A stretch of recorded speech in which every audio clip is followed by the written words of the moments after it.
आखिरी चरण का चुनाव है और जिस तरीके से एक रिले रेस होती है, आखिरी चरण सबसे इंपॉर्टेंट होता है क्योंकि उसकी वजह से कहीं ऐसा ना हो कि अगर वो खराब हो तो पहले वाले चरण जो हैं उनकी सारी मेहनत फेल हो जाए। तो अब इस आखिरी चरण की बात करने के लिए हमारे लिए और पूरे चुनाव की बात करने के लिए हमारे साथ हैं इस वक्त केंद्रीय गृह मंत्री अमित शाह जी। स्वागत है आपका सर। नमस्कार सर, 6 चरण के चुनाव हो चुके हैं।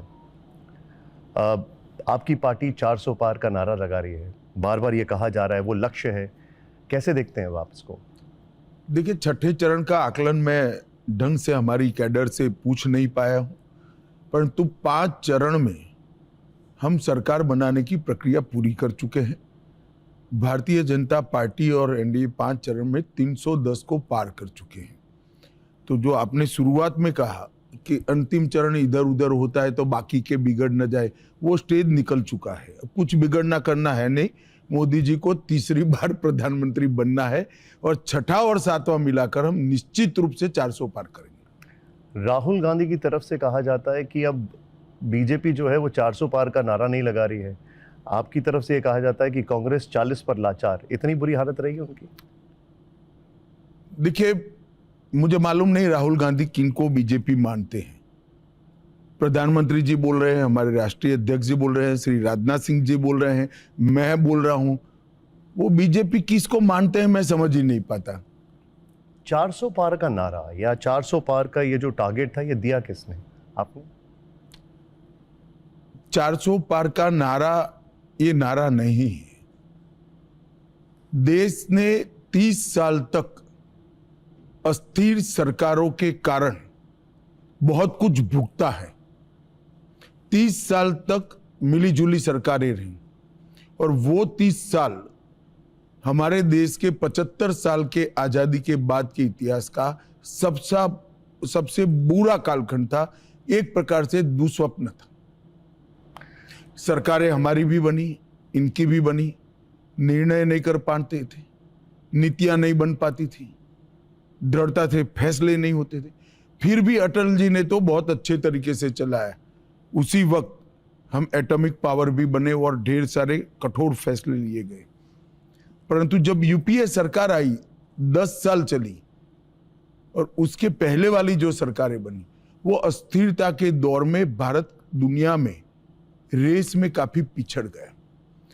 ये 10 साल के अंदर स्थिर सरकार के फायदे देश की जनता ने देखे हैं और इसलिए देश की जनता भी चाहती है कि दृढ़ निर्णायक नेतृत्व हो, दृढ़ निर्णायक और मजबूत सरकार हो और राजनीतिक स्थिरता भी हो।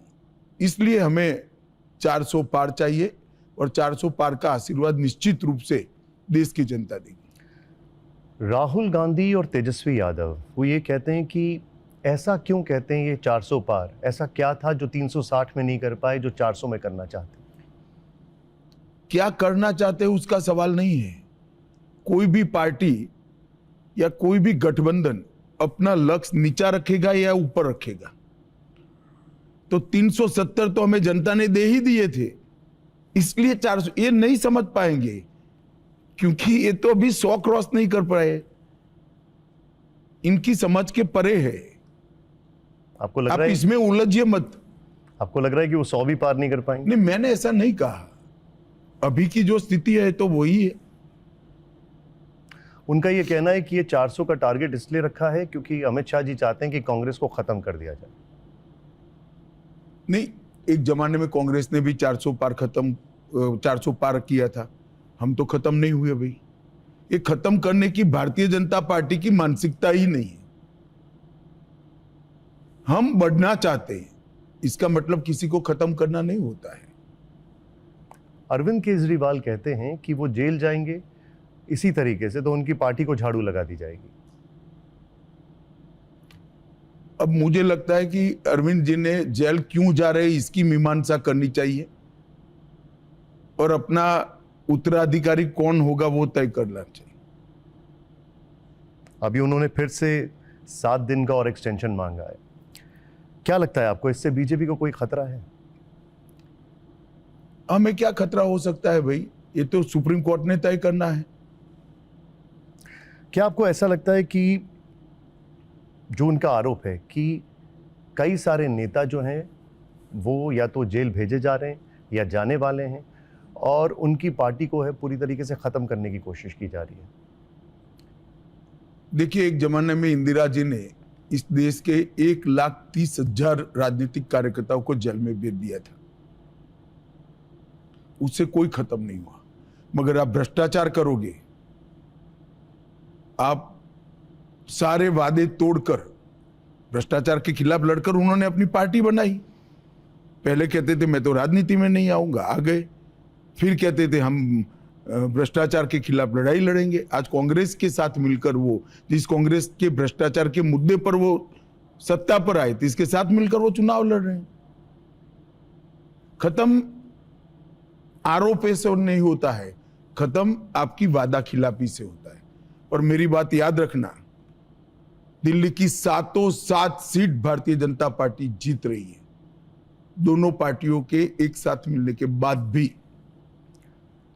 वो ये आरोप लगाते हैं कि स्वाति मालीवाल जो हैं वो बीजेपी के साथ मिली हुई हैं, ये सब कुछ बीजेपी का ऑर्केस्ट्रेट किया गया है। मैं आपको एक एडवाइस करूं, केजरीवाल जी का सारा चुनाव समाप्त हो गया, कोई दूसरी जगह तेरी पिन सेट होती है, आपकी तो करो जरा। पंजाब की मैं बात करता हूं क्योंकि वहां पर खत्म हो चुका है चुनाव अब।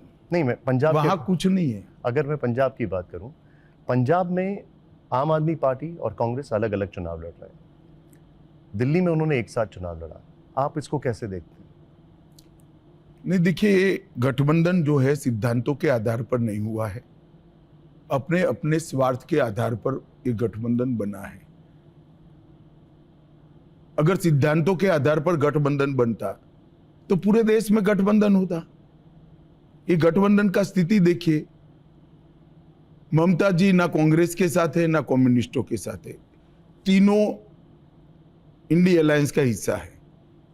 केजरीवाल जी गुजरात, हरियाणा, दिल्ली में कांग्रेस के साथ है, पंजाब में कांग्रेस के खिलाफ है। कांग्रेस और कम्युनिस्ट केरल में आमने सामने लड़ रहे हैं और गठबंधन का हिस्सा है। मेरी तो समझ में ही नहीं आ रहा है गठबंधन कैसे है और क्यों है। इससे एक गलत मैसेज जा रहा है वोटर्स में, आपको लगता है? या इससे कोई हमारे लिए क्या गलत जाएगा? नहीं, मैं उनकी तरफ से बात कर रहा हूं। आपको लग रहा है कंफ्यूजन क्रिएट कर रहे हैं? मेरे लगने से क्या होता है, परिणाम ही बता देंगे।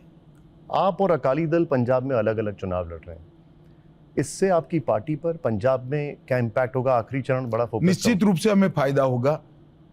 कमल का निशान और भाजपा के सिद्धांत दोनों पंजाब के हर वोटर के पास पहली बार, बड़े लंबे समय के बाद पहली बार पहुंचेंगे।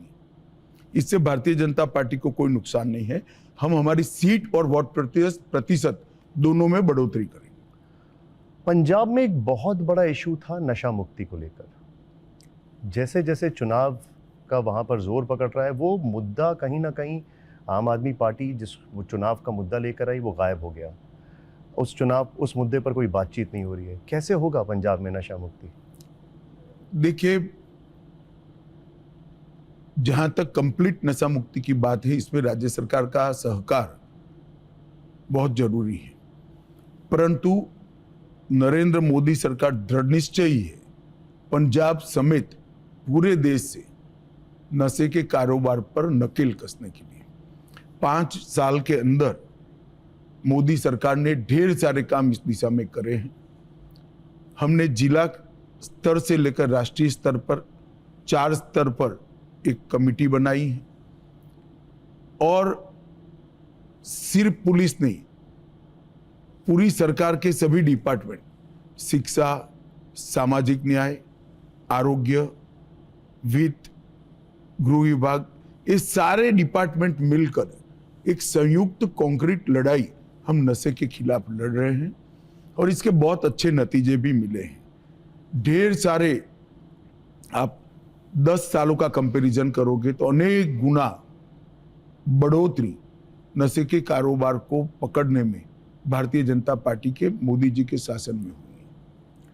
आपकी तरफ से कई बार ये कहा गया कि पंजाब के मुख्यमंत्री दिल्ली के मुख्यमंत्री के इशारे पर काम करते हैं, उनको एटीएम तक कहा गया, उसकी क्या वजह है? देखिए, पंजाब में एक प्रकार से भ्रष्टाचार का बोलबाला आप पार्टी आने के बाद अनेक गुना बढ़ गया है। दिल्ली के बाद बाहर केजरीवाल जी को जब भी जाना है, पंजाब सरकार के खर्चे से चार्टर जेट लेकर पंजाब के मुख्यमंत्री आते हैं और उनके साथ वो चले जाते हैं। तो एक प्रकार से पंजाब की जनता में इस प्रकार का धारणा बना हुआ है कि पंजाब के मुख्यमंत्री को श्री अरविंद केजरीवाल अपना पायलट अथवा तो ट्रैवल एजेंट समझते हैं, जो ठीक नहीं है एक राज्य के मुख्यमंत्री के लिए, मगर इनके कारण ये धारणा बना है। कांग्रेस फिर से आरोप लगा रही है कि ईवीएम्स को लेकर, वो चुनाव आयोग का जो डेटा डिले आता है उसको लेकर आरोप लगा रही है। आपको लगता है कि ये स्ट्रैटेजी एक उनकी है या इसको लेकर कुछ मंथन होना जरूरी है? मुझे तो स्ट्रेटेजी भी ऐसी कोई क्यों करेगा समझ में नहीं आता। कई बार मैं कांग्रेस की बातों को समझ ही नहीं पाता। एक बात मुझे बताइए, अगर ईवीएम ठीक नहीं है तो अभी अभी हिमाचल के चुनाव हुए, कांग्रेस कैसे जीती? तेलंगाना में कांग्रेस जीती, बंगाल में ममता दीदी जीत गई, इनके एक साथी स्टालिन जी चेन्नई में सरकार बनाए। जब ये सरकारें बनाते हैं, इनका विजय होता है, तो एक भी प्रेस कॉन्फ्रेंस में मैं ईवीएम का पर ठीकरा फोड़ते हुए नहीं देखता हूं। वो मालाएं भी पहन लेते हैं, शपथ भी ले लेते हैं, और जब जब हारने की नौबत आती है तो उसके कुछ समय पहले ही ईवीएम पर क्वेश्चन करते हैं। अब देश की जनता ये समझ चुकी है, उनको अपना पैंतरा थोड़ा बदलना चाहिए। आपने हिमाचल का जिक्र किया। राज्यसभा चुनावों के दौरान बड़ा उलटफेर देखने को मिला था। हिमाचल में 6 सीटों पर उपचुनाव भी है, वहां पर आप क्या देखते हैं? देखिए, हिमाचल के अंदर 4 लोकसभा सीट और 6 की 6 विधानसभा सीटों पर भारतीय जनता पार्टी मजबूत स्थिति में है।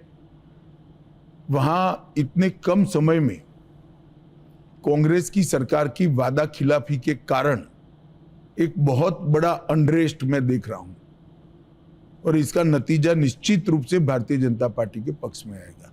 आज हमारे 4 सांसद वहां से चुने हुए हैं, फिर से एक बार हम वहां पर 4 सीटों को प्राप्त करेंगे, और 6 की 6 विधानसभा के उपचुनाव में भारतीय जनता पार्टी विजयी होने जा रही है। राहुल गांधी बार बार एक चीज कह रहे हैं, वो कह रहे हैं कि मैं बड़ा वो जुमला उनका मशहूर हो गया है, खटाखट सटासट फटाफट। उनका कहना है कि हम महिलाओं को 1 लाख रुपए मिलेंगे खटाखट, हर महीने 8500 रुपए अकाउंट में जाएंगे फटाफट, नौकरी की बरसात हो जाएगी सटासट। देखिए, मैं कल हिमाचल से आया हूं। हिमाचल में इन्होंने खटाखट वादा किया था कि हर महिला को 1500 रुपया देंगे, वो राह देख रही है। हिमाचल के पशुपालकों को वादा किया था कि हम 100 रुपये लीटर दूध खरीद लेंगे, वो बेचारे पशुपालक आज भी राह देख रहे हैं। हिमाचल में वादा किया था कि 1 लाख लोगों को सटासट नौकरी दे देंगे, युवा राह देख रहा है। इसी प्रकार से तेलंगाना के सारे सटासट खटाखट फटाफट वादे धरे के धरे रह गए। और मुझे इसमें आश्चर्य नहीं है, ये जेनेटिकली प्रॉब्लम है। इंदिरा जी ने वादा किया था गरीबी हटाओ का, 70 साल हो गए, गरीब को घर, गैस, बिजली, शौचालय, 5 लाख तक का दवाओं का पूरा खर्चा, 5 किलो अनाज, ये सारा नरेंद्र मोदी जी ने दिया। अब ये चौथी पीढ़ी है, इंदिरा जी, फिर राहुल जी, फिर राजीव जी, फिर सोनिया जी, 10 साल सोनिया मनमोहन सरकार ही कहते हैं, और अभी राहुल जी। तो ये सटासट व्यवहार है उनका।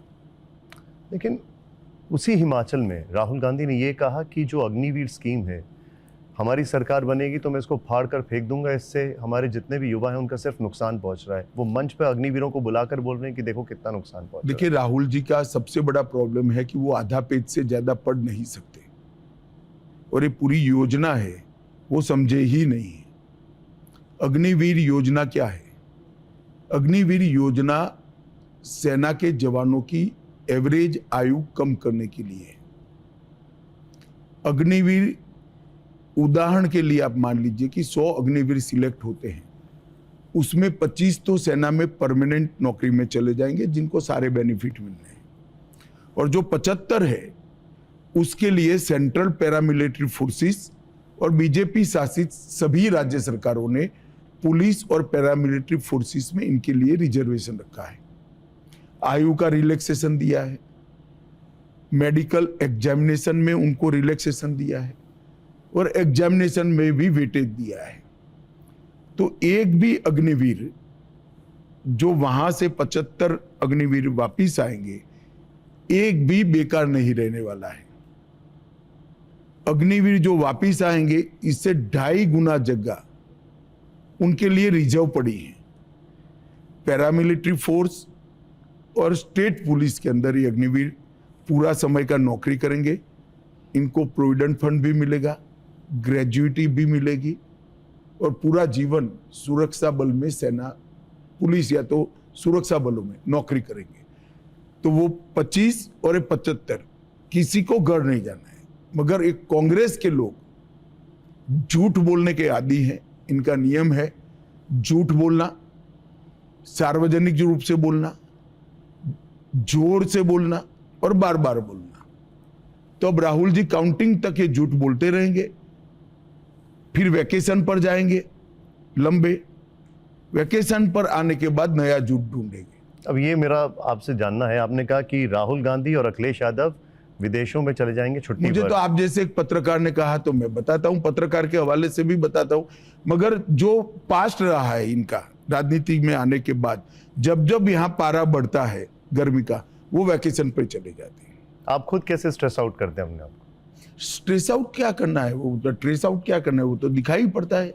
नहीं, मैं बोल रहा हूँ आप कैसे अपने आप को, आप जैसे कहा जाता है मोदी जी छुट्टी नहीं लेते, क्या अमित शाह जी भी छुट्टी नहीं लेते? नहीं, मैं तो अभी मेरा स्ट्रेस कम ही कर रहा हूं आपसे बात कर कर।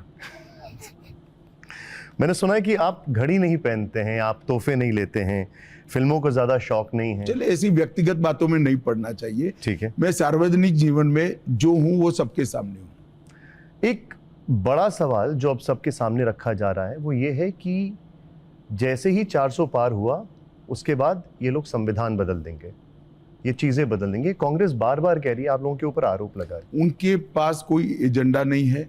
संविधान बदलने की ताकत इस देश की जनता ने 2014 से नरेंद्र मोदी जी को दी है। इसके लिए 400 पार नहीं चाहिए। उनको संविधान की बदलने की प्रक्रिया भी मालूम नहीं है। और अब आप आधा अधूरा पूछते हो, मैं पूरा कर देता हूं।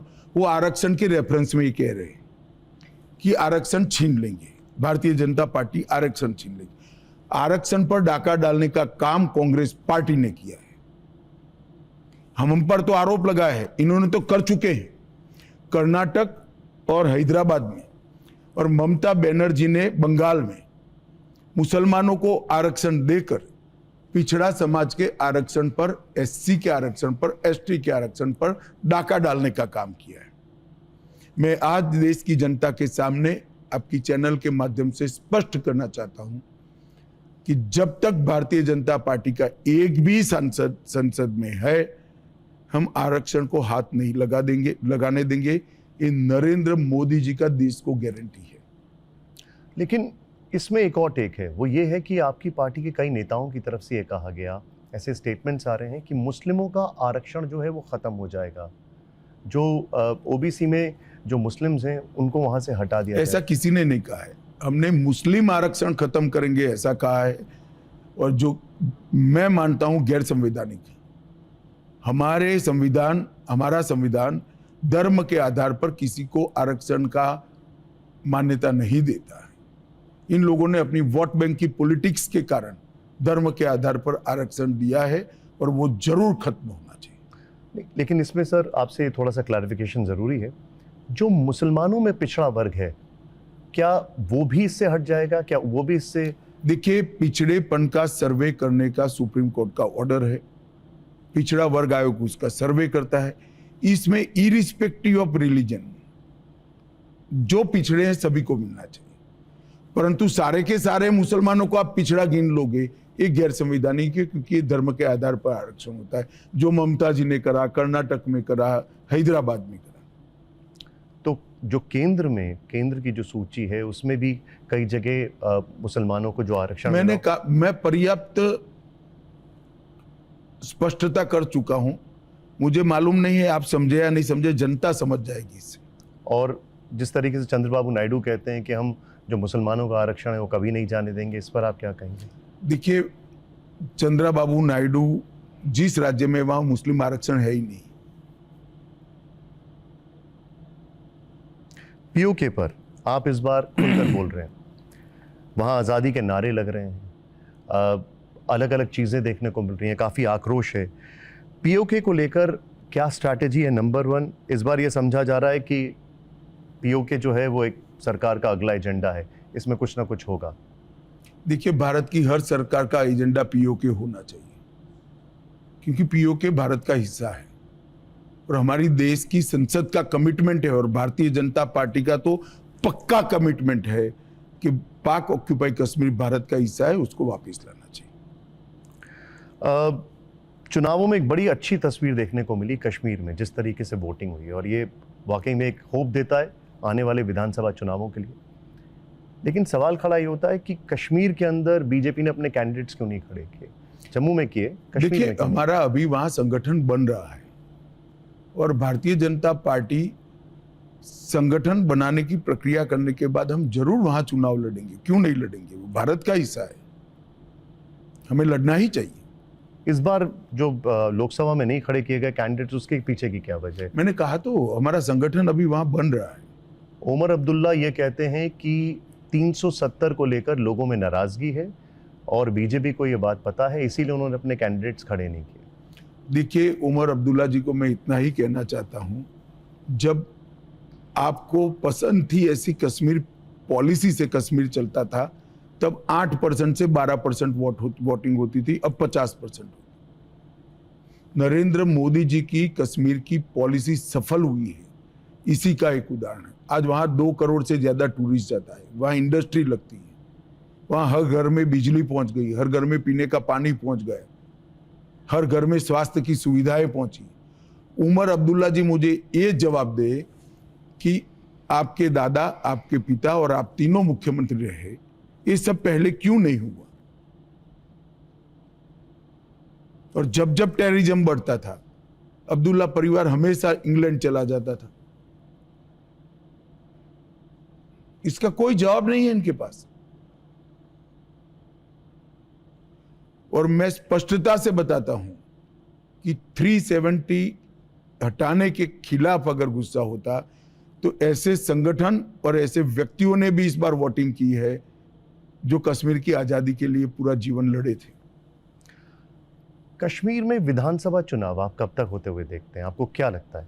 स्वाभाविक रूप से सुप्रीम कोर्ट के ऑर्डर के पहले हम करा लेंगे। सुप्रीम कोर्ट ने जो समय मर्यादा तय की है, इसके पहले हम करा लेंगे। जो लोकसभा में आपने देखा, उससे आपको एक पॉजिटिविटी मिल रही है? लग रहा है कि अब पॉजिटिविटी नेगेटिविटी का सवाल ही नहीं है। चुनाव जरूरी है।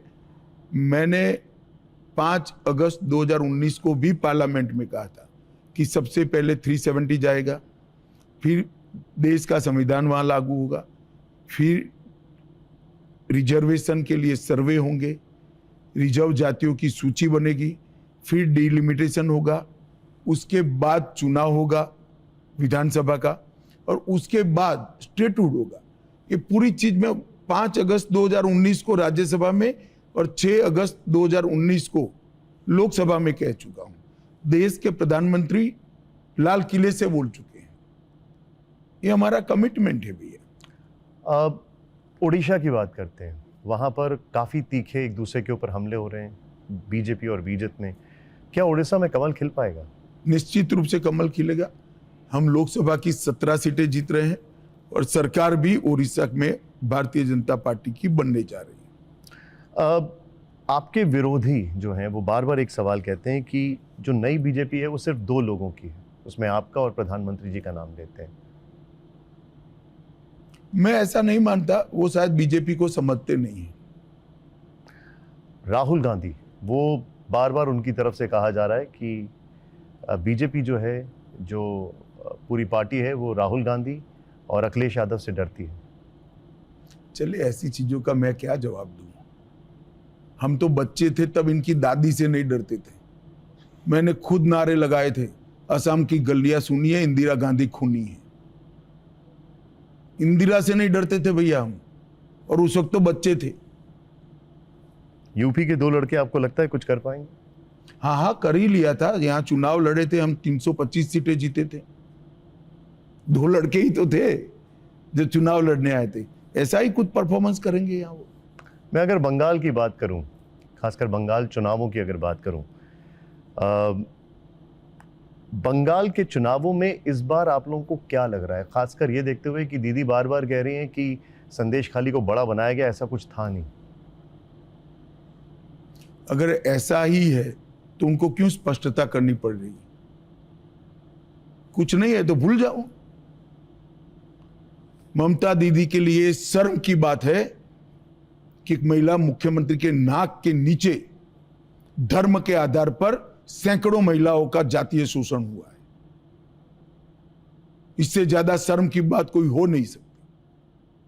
और अगर इसको भी ममता जी हल्के से ले रही है तो मैं मानता हूं कि इससे निष्ठुर कोई पॉलिटिक्स नहीं हो सकती।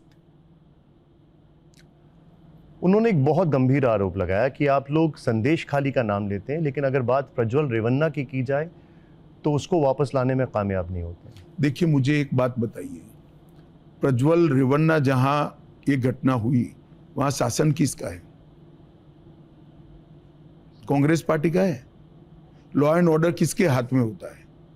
स्टेट के हाथ में होता है, सेंटर के हाथ में। मुझे कोई आपत्ति नहीं, कर्नाटक हमें दे दे लॉ एंड ऑर्डर का हवाला। तो अब भगा उन्होंने दिया, भागने उन्होंने दिया, और सवाल हम पर कर रहे हैं। मैं स्पष्टता से कहना चाहता हूं, जब तक वोकलिगा बिल का वोटिंग नहीं हुआ, इन्होंने इस केस को तवज्जो नहीं दी। वोकलिगा वोट का वोटिंग होने के बाद ही, क्योंकि वोकलिगा बिल्ट में नुकसान न हो, इसलिए केस को दबा कर रखा। कांग्रेस देश में जातिगत जनगणना चाहती है, इसमें आपकी पार्टी को या आपकी सरकार को आपत्ति है? देखिए, इस पर संसद में एक बहस होनी चाहिए। कांग्रेस का ही स्टैंड था कि जातिगत जनगणना नहीं होनी चाहिए। सेंसस और अब तो वो भी नहीं बोलते। शायद आपको पुराना कोई स्मृति लगता है, मैंने तो 3 महीने से नहीं सुना है। यूपी के चुनावों की बात हो रही है, यूपी में लास्ट फेज में भी वोटिंग होने वाली है। उनकी तरफ से काउंटर आरोप लगता है परिवारवाद का आपकी पार्टी पर। कहा जाता है यूपी में जितनी भी पार्टी बीजेपी के साथ हैं, अधिकतर सब में कहीं ना कहीं कोई ना कोई परिवारवाद दिखाई देता है। देखिए, भाजपा के साथ जो पार्टियां हैं उसका निर्णय भाजपा नहीं कर सकती। हम बुलडोज नहीं कर सकते भाई, हम हमारी पार्टी का निर्णय करते हैं। परिवारवाद पर आप लोगों का स्टैंड क्या है? जो आपके साथ अलायंस आते हैं, आप उसको लेकर क्या कहेंगे? नहीं, अलायंस जो आता है वो अपने तरीके से अपनी पार्टी चलाए। हमारा कोई इसमें, भारतीय जनता पार्टी का जो स्टैंड है वो अलायंस पर हम थोप नहीं सकते। परंतु भारतीय जनता पार्टी का स्टैंड स्पष्ट है कि परिवारवाद के आधार पर देश की राजनीति नहीं चलनी चाहिए। एक अफवाह है, वो अफवाह ये है कि अमित शाह जी की पकड़ सिर्फ अपनी पार्टी पर नहीं औरों पर भी होती है, और उसका उदाहरण दिया जा रहा है जौनपुर के तरह, कि जौनपुर में किस तरीके से मैं अफवाहों के जवाब नहीं देता भैया। आप ही कह रहे हो अफवाह हो तो रहने दो ना, फिर अब आगे। धनंजय सिंह की अगर मैं बात करूं अरे भाई, अफवाह ही है, आप ही कह रहे हो, छोड़ दो विषय को। राजा भैया को लेकर ये सवाल सबके मन में है। राजा भैया को लेकर बहुत सी बातें हुई, अल्टीमेटली उन्होंने सपा को अपना सपोर्ट दे दिया। ठीक है, हर व्यक्ति स्वतंत्र है। आरोप ये भी लगता है कि मायावती जो हैं वो बीजेपी के लिए काम कर रही हैं। आकाश आनंद को इसलिए बैठाया गया क्योंकि वो बीजेपी के खिलाफ बोल रहे थे। देखिए भाई, इस प्रकार की बातें चलती रहती है राजनीति के अंदर, चुनाव में विशेष कर चलती है। परंतु मायावती जी की पार्टी, उनकी आइडियोलॉजी और उनका विचार दूर दूर तक, किलोमीटर तक भारतीय जनता पार्टी से मेल नहीं खाता है। Uniform civil code, one nation one election, क्या ये समझा जाए कि आप अगर अगली सरकार बना रहे हैं तो ये आपकी टॉप प्रायोरिटी होगी? हाँ जी, और इसमें जो अपोजिशन आ रहा है, जैसे ममता अपोज कर रही हैं और नहीं, वो तो स्वाभाविक है। तो हम जो करेंगे तो केजरीवाल जी की तरह रोड पर तो नहीं करेंगे, पार्लियामेंट में ही करेंगे। सबको अपने अपने विचार वहीं रखने हैं। एनआरसी की अगर बात की जाए तो घोषणा पत्र में एनआरसी का इस बार जिक्र नहीं है, अगर जो आपका कभी भी नहीं था। तो सीए की अगर बात की जाए तो उसको कैसे एग्जीक्यूट किया जाए? सीए तो एग्जीक्यूट हो चुका, नागरिकता मिलने भी लगी। नहीं, सवाल ये क्या है कि सीए ही एनआरसी की शुरुआत है क्या? ऐसा हमने नहीं कहा कभी। शो को मैं वाइंड अप करूं उससे पहले, जिस तरीके से चुनाव हो रहा है, जो आगे की आपकी स्ट्रैटेजी है, आप क्या कहना चाहेंगे? देखिए, देश की जनता से मेरा अपील है कि 10 साल में नरेंद्र मोदी जी ने इस देश को स्ट्रक्चर तरीके से हर मोर्चे पे आगे बढ़ाने का काम किया है। सबसे पहले 60 करोड़ गरीबों को, जो अपने आप को विकास की प्रक्रिया से कटा हुआ पाते थे, वो 60 करोड़ गरीबों को नरेंद्र मोदी जी ने घर, बिजली, पानी, शौचालय, स्वास्थ्य की सुविधाएं, 5 किलो अनाज मुफ्त, गैस का सिलेंडर, ये सभी देकर उनके जीवन स्तर को उठाने का काम किया है। आज वो 60 करोड़ लोग आज़ादी के बाद पहली बार महसूस कर रहे हैं कि आज़ादी मिलने के बाद पहली बार किसी सरकार ने उनकी चिंता की है। दूसरा, नरेंद्र मोदी जी ने देश को सुरक्षित किया है। धारा 370 हटाकर 35A हटाकर आतंकवाद पर बहुत करारा जवाब दिया है। ठोस आंतरिक सुरक्षा की नीति के कारण देश में आतंकवाद और नक्सलवाद दोनों समाप्ति के कगार पर हैं। देश की सीमाओं को, सीमा पर इंफ्रास्ट्रक्चर को मजबूत कर हमारी सेना के हाथ मजबूत करने का काम नरेंद्र मोदी जी ने किया है। रक्षा उत्पादन में पहली बार आजादी के बाद आत्मनिर्भरता का कंसेप्ट नरेंद्र मोदी जी आ रहा है। हमारी सेनाओं का आधुनिकीकरण, वो भी स्वदेशी उपकरणों से आधुनिकीकरण, ये पहली बार देश में 75 साल के इतिहास में नरेंद्र मोदी जी के समय में हुआ है। नरेंद्र मोदी जी ने इस देश के अर्थतंत्र को मजबूत किया है। एक अर्थशास्त्री प्रधानमंत्री 11वें नंबर पर अर्थतंत्र को 10 साल की स्टैग्नेंसी से छोड़कर गए थे। मोदी जी ने 10 साल में 11वें नंबर पर से 5वें नंबर पर लाने का काम किया है। और मुझे पूरा विश्वास है कि जो न्यू दिल्ली है, इसके तहत तीसरी टर्म में मोदी जी इसको दुनिया का तीसरे नंबर का अर्थतंत्र बनाएंगे। सारे पब्लिक सेक्टर बैंक के बैलेंस शीट आज देख लीजिए, जो एनपीए के कारण कर्ज में डूबे थे, आज सारे सबसे अच्छे प्रॉफिट के अंदर है। शेयर बाजार में पहले देश के 2 करोड़ 20 लाख लोग ही हिस्सा लेते थे, आज 15 करोड़ लोग डीमेट अकाउंट का धारण कर कर इसके मुनाफे को 15 करोड़ लोगों के बीच में शेयर किया गया है। शेयर बाजार का मार्केट कैपिटलाइजेशन 82 करोड़ था, आज वो 500 करोड़ को क्रॉस कर चुका है। सारे रिकॉर्ड शेयर बाजार ने तोड़ दिए हैं। इसी प्रकार से इस देश के अंदर मुद्रास्फीति, बजटीय घाटा और एक्सपेंडिचर, ये तीनों को अर्थतंत्र की सारे अच्छे पैरामीटर्स के साथ मैच नरेंद्र मोदी जी ने किया है। अर्थशास्त्री प्रधानमंत्री मनमोहन सिंह देश का इंफ्रास्ट्रक्चर पर खर्चा 2 लाख करोड़ छोड़कर गए थे, मोदी जी इसको 11,80,000 करोड़ तक ले गए। रेल बनने की, रेल का एक्सपेंशन 2.5 गुना स्पीड से बढ़ा है। रोड का एक्सपेंशन 2.5 गुना स्पीड से बना है। देश के युवाओं के लिए भारतीय विचार और भारतीय संस्कार के आधार पर, परंतु ग्लोबल परिवेश को समाहित करने वाली नई शिक्षा नीति नरेंद्र मोदी जी लेकर आए हैं। देश के अंदर पहली बार स्टार्टअप का एक बड़ा फौज नरेंद्र मोदी जी के शासन में खड़ा हुआ है। यूनिकॉर्न स्टार्टअप भारत आज देश के चुनिंदा देशों के साथ बरोबरी कर रहा है। इस प्रकार के ढेर सारे बदलाव नरेंद्र मोदी जी ने कहे हैं। अंतरिक्ष के अंदर भारत ने ढेर सारी सिद्धियां प्राप्त की हैं।